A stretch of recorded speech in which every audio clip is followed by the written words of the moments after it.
If a person knows the degree of faith that they have, but they don't know how to measure it against other people's faith, then people who have faith or have had faith for a long time can look at someone like me who has problems but doesn't have problems that he shares, but does share problems that he has.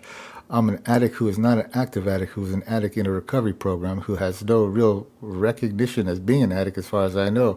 If you look at me and I didn't bring up addiction, would you talk about addiction to me, or would you look at me as an addict who didn't know what the fuck he was talking about because he was talking about something that was related to recovery, about being sober, getting sober, trying to stay sober, knowing what sobriety is, knowing what the solutions are, but knowing what the problems and the foibles are within sobriety and the recovery community that don't help addicts and cause addicts to fall off and die more so than what is truthful. With the real solution of addiction is to stop is true, but when the recovery community doesn't really acknowledge how much they failed, and there is no real way to save addicts who fail themselves by not being the ones who thrust forward and discussing what it is that's wrong with the recovery community, when there is a real wrong that can be discussed about the recovery community that has the professionals in it that make so many damn mistakes, is what God tells me, that it's a significant amount of error that they do, that they don't have a real percentage of success that's a recovery program of a successful kind. AA has a 2%, is that, if AA has a 2% success rate, who would know? No one would know. The people that are stalwart AA fans or stalwart AA believers would say, "You're an idiot. You're a liar. You're gonna cause people to die who aren't going to want to go to AA." No, people that go to AA and don't end up being the 2% are the ones who suffer more than you, Mr. 2%, who's probably not in the 2%. If you're in the fourth year, fifth year, you're going to relapse, and you're going to end up dead on the street somewhere, more than likely, is what someone could easily say. AA is an absolute failure of a program that doesn't have any success rate to be really proud of, except for one thing. It's a real program that people can really go to, and people can really, really, really make their lives better by doing what the AA book says is possible to do, which is to follow a system and a program that does help alleviate their desire to use, desire to get higher, desire to want to be a person who is an addict that doesn't lose everything. And it works. It works if you work it, is what they say. But if it doesn't work completely, then what do you do when it doesn't work? How do you recover from a program that doesn't work for you forever? Program cannot work for you forever, as God says, and God says that it's a program that cannot be a program for the rest of your life. You need to leave AA is what you need to do once you no longer are an addict who needs AA to be the crutch that you say is the reason you need to have AA. AA says that there's a reason to exist is to help addicts, and it's true, but when you don't make addicts recover, you make addicts be addicts for the rest of your lives by telling addicts that they're not right about leaving AA, because when you shame addicts into believing that to make a mistake to relapse is an absolute failure of everything that they might represent as an AA believer, then you're no longer a believer. You're worth your weight in salt of any kind, because AA is something that works, but you do not work it and you do not succeed. AA is not the problem. You are the problem. You're the addict who has no solutions, because your solutions always fail and your solutions are wrong. And because they are wrong, then you are the one who shoots yourself, and not we who shoot you and you come back, because we're the ones who embrace you when you come back, which is not true. There are so many addicts that I have come across who fear going back to AA for the shame of having relapse and not being the person that stuck with it, and stuck with it to the bone, stuck with it to the core, and stuck with it where they stayed sober and they stayed right. And they stayed the ones who could say that AA was the banner of success that every AA person who succeeds will say at some point or another, because it is true. The people that succeed are the people that succeed. And when you are succeeding, you are right to say that AA works. But when AA does not work and you deny that the AA is a failure in many regards, then there is no way for you to correct what you cannot identify as where the failure exists. If the failure exists, and the failure is you reporting nothing about what exists as a failure in your AA program or those around you who failed. If you simply say you failed because you stopped going to meetings, or you stopped talking to your sponsor, you stopped doing things, then you're a simplistic idiot who doesn't really know that the reality of what a human being is far more complex than what you simplify into just a program that doesn't really have any depth of real psychological merit, except that it is a program of faith, and that is a program of power, is what God says, and that's why AA works. It doesn't work because there's scientists who made it. It works because it was God who simply decided that someone who was someone he needed to go ahead and make a program for other people to follow was the instigator for what became AA. And he did a bang-up job, is what he says, but the people who followed him were the ones who didn't fail him. They're the ones who succeeded beyond anything, because AA is the gateway for many people to enter into sobriety and enter into a program where there is a community of addicts who are recovering and are trying to recover and try to be successful at recovery, but don't have a real recovery program that they can rely on.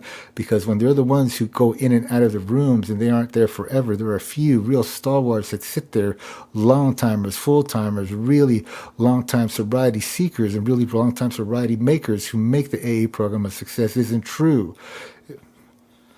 If AA is something that I believe in, it's something that I believe in for a limited amount. And I believe in the people that are there, and I believe that they really want to be sober, and I believe that the community is a solid community that can help people. But when they help people and they become cliquey in the way that they don't share how cliquey can be something that of a death sentence to those who wish to enter, but they don't know how to enter because there are many who are kind of like distant to newcomers. Isn't true. They welcome them, but when they fail, they are distant to them. They don't wish to risk their own sobriety. They don't wish to go down into pits of what was hell for them to pull them out. They simply let them fall. They simply let them go. They simply let them die, is what God says is true.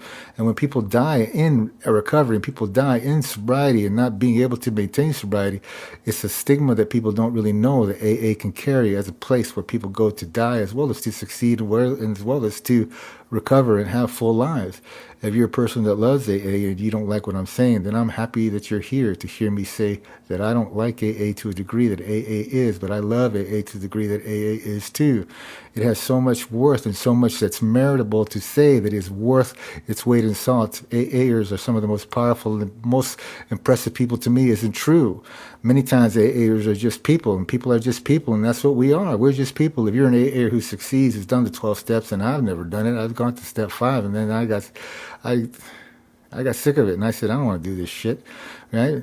And I'm the guy who couldn't get sober, so I'm the failure. I'm simply the failure. I'm the guy who couldn't do it, so it's not a program that's a problem because I never went through the program, so I didn't have the awakening of spirituality that AAers say is the solution that begins the rest of my life and your life gets better simply because you didn't go far enough and you didn't do anything that really merited you to be someone who succeeded in AA because you didn't really try and you didn't give it its full effort that you needed to give so you could be sober. So you're the failure. AA is not the failure. So if I go ahead and do it and I go all the way and I do the 12 steps and then I still talk the same shit about AA, if I'm talking shit about AA, then I would say AA sucks. But if it doesn't suck for you, good. Don't let it suck for you. Do it. If it doesn't suck for you, do it. If it sucks for you, don't do it. There are so many different ways to get sober, so many different ways for you to do sobriety, that one system and one way to do it is not the one only way to do it. Many people can go to AA to meet people, to know that there are people out there that care about their sobriety and that know what you're going through. And when they know what you're going through, they can be the people that don't have to embrace you as an AA soon-to-be member. They can embrace you as an addict who may not stay but needs the help of others who know what sobriety struggle is. And you can be a powerful force, a powerful pool, a powerful well of knowledge and wisdom to help someone along into a different program, a different way to be sober and try sobriety. The ignorance in AA of the different programs is real. The people that know AA are the ones who know it well, but then the ones who don't know anything beyond AA know nothing about AA as far as I know. And God tells me they don't know much about but beyond AA because they don't need to really know isn't true. That some know and some don't, and most won't tell you what they know isn't true, but most don't tell you what they do know too. People can say that they know more. They can know smart recovery and they know celebrate recovery. They know many different ways and they know cognitive dissonance or whatever the fuck it is, cognitive behavioral therapy. You have scientific ways to go ahead and work on a psychological level, which AA is not. It is a simplistic way that reaches to the spiritual in order for you to reach to a point where you talk to God and talk to God in a way that God answers you back and helps you to be someone who's sober. When I talk to God and I have struggled with sobriety, then I'm the person who is a failure in AA, and I couldn't say shit about AA isn't true. Why is someone who fails in AA, ask God, did I fail in AA? Mr. Ramon, God says you didn't really give it an effort because you didn't give a shit about AA after a while. And you got pretty angry at some of the people that you spoke to in the AA who you felt, your attitude causes people to die. If you want to tell somebody, go out and keep getting high, you're not ready. How are you to judge whether they're not ready? You don't know the degree that they're ready to get sober or not. You simply are saying something because they're not ready in an attitude to get sober in front of you. They've reached you, and you're the gold standard is what's not true. you're their savior is what's not true. You're the one who's going to help them get to the next point of their sobriety is true. You're not the answer for them. You're not even close to the answer. You don't even know them. You're someone who's simply telling somebody who comes for help to piss off and go and get high more. The counter argument may be like, no, that's not what we do. We help them to understand that they're not ready to get sober. It's not true. They don't do that. You simply dismiss people. You simply go, well, you're not ready, and I'm not going to call you back. You can call me if you want, and I'll be there for you. But when you call, they're not there for you. They don't answer, or they just ignore you. And if you're the one who takes them at their word, then you're a liar. If you're someone who says that to someone who needs real help, that's life and death. Since sobriety is life and death. Sobriety is something that we exist, but sobriety is something that does not let us persist in life. Sobriety is something that we can't persist with. If we decide that we want to be addicts forever and want to continue to get high, we're going to get fucked in our lives because we're going to die, or we're going to be on the street, we're going to be homeless, we're just going to end up in jail, prison, or we're going to end up in the psych ward. And we're not going to end up on TikTok talking about shit that we think we know and then we don't know. And then somebody says, you're an idiot for saying anything about AA. Because what the fuck do you know about AA? You're the guy who says that you couldn't get past step 5. And you don't go to meetings. So what do you know about AA? You don't know nothing. No, I know enough for me to say it's not for me. And if it's not for me, then I wouldn't say to you. If I had to explain to you, I wouldn't try to be rude. I tried to be rude if I had to be rude, but I wouldn't want to be rude if I didn't have to be rude. To meet someone in an argument is something that people do and need to do sometimes in order for change to happen. And if change is something that people need to do, then change is something that people need to share. So that sharing of change is something that people can do together. If we change together, then we can make something better by changing together what it is that wasn't better before. The better that doesn't exist is the better that we can't make. If we can't make something better for us to be better about sharing how much change is important when change is something that we can't show each other, when we don't share how much we succeed or fail in what it is that we're trying to change. If someone says that they succeed in AA and they can think of things that may make it even better as they go along, why isn't there some way for them to be able to share that? People are intelligent, people are smart, and people created AA who were not people that were medically... Well, no, they weren't. AA didn't exist as a program. AA was created by people who were novices, essentially, and then there were some professionals in it that may have contributed. But AA is basically a book that is written by a novice who had a spiritual awakening and he shared with it. And if God tells me that dude that wrote AA, the book, he won't know his name now. I know his name. What's his name? Bill. Bill Brown. And it's insulting for me to talk about the big blue book, the big book. It's not insulting me to talk about the book, the big book. I'm someone who has friends who don't seek AA out, who need help, who go to AA, who get fucked by AA just not being there for them. And I don't know people that does happen to. I know people that go to AA, have been at AA, have succeeded, turned their lives around, and are bomb-ass doing amazing in life too. Which is the right perspective to take for me when I'm not really a fan of AA. But I look apart from AA and I look down at it because I'm not really someone who feels AA can succeed. But if I'm the addict who cannot succeed on his own, then I'm the addict who cannot speak and has a right to speak is what someone who says AA works is right for me to not speak about, because I can't really say from a place of authority that I know shit about sobriety because I say AA doesn't work when I can't stay sober. True.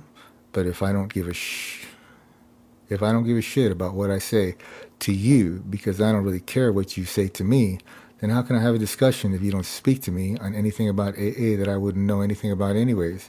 Because if you want to argue with someone or argue with me about AA and I can run circles around you as to why it doesn't work, then why wouldn't you argue with me or why wouldn't you discourse with me?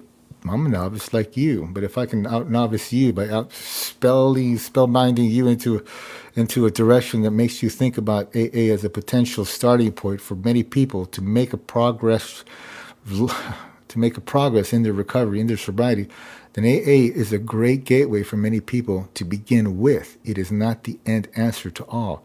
AA has such broad reach with all the different branches of AA, which are NA, CA, and all the AAs, whatever others are, the Cocaine Anonymous, Meth Anonymous, Crystal Meth Anonymous.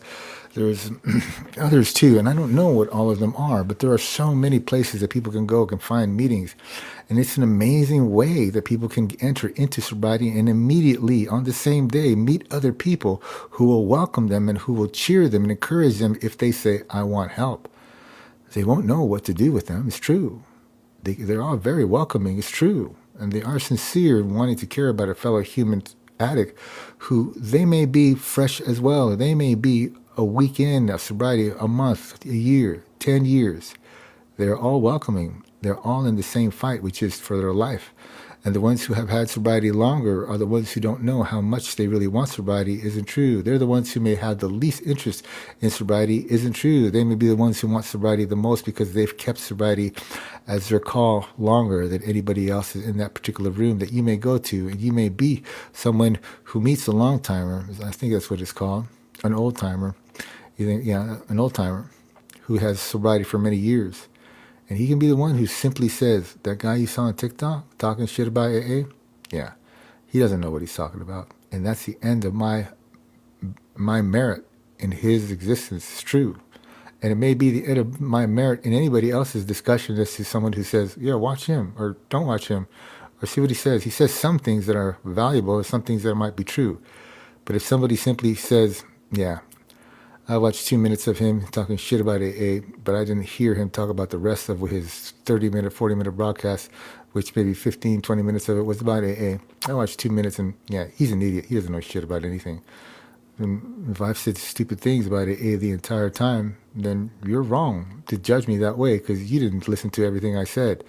Because if everything I say still isn't complete, then everything I say is still not for you to judge. Still, it's not true. You can judge and piss off and you can get off my channel anytime you want is what you can do. And I don't care because I don't want you to. Because when God tells me that the way to get people to interested in what you say is to make sure that they're interested in what you are, it's also to be honest and truthful about themselves, to be truthful about me, about the way I stand about certain things.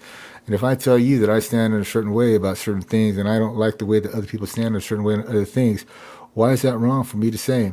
I'm not being diplomatic or politically correct. I could give a shit, but I'm not trying to be rude to people about being politically correct or being correct. To be politically correct is right, but be politically correct is wrong when you are politically incorrect.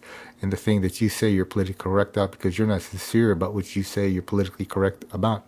When you simply conform to the consensus because it is politically correct, but your real values don't really point in the same direction, then you're a hypocrite and you're a liar, and you contribute to a lesser good rather than a greater good by being someone who lies about what you really believe in.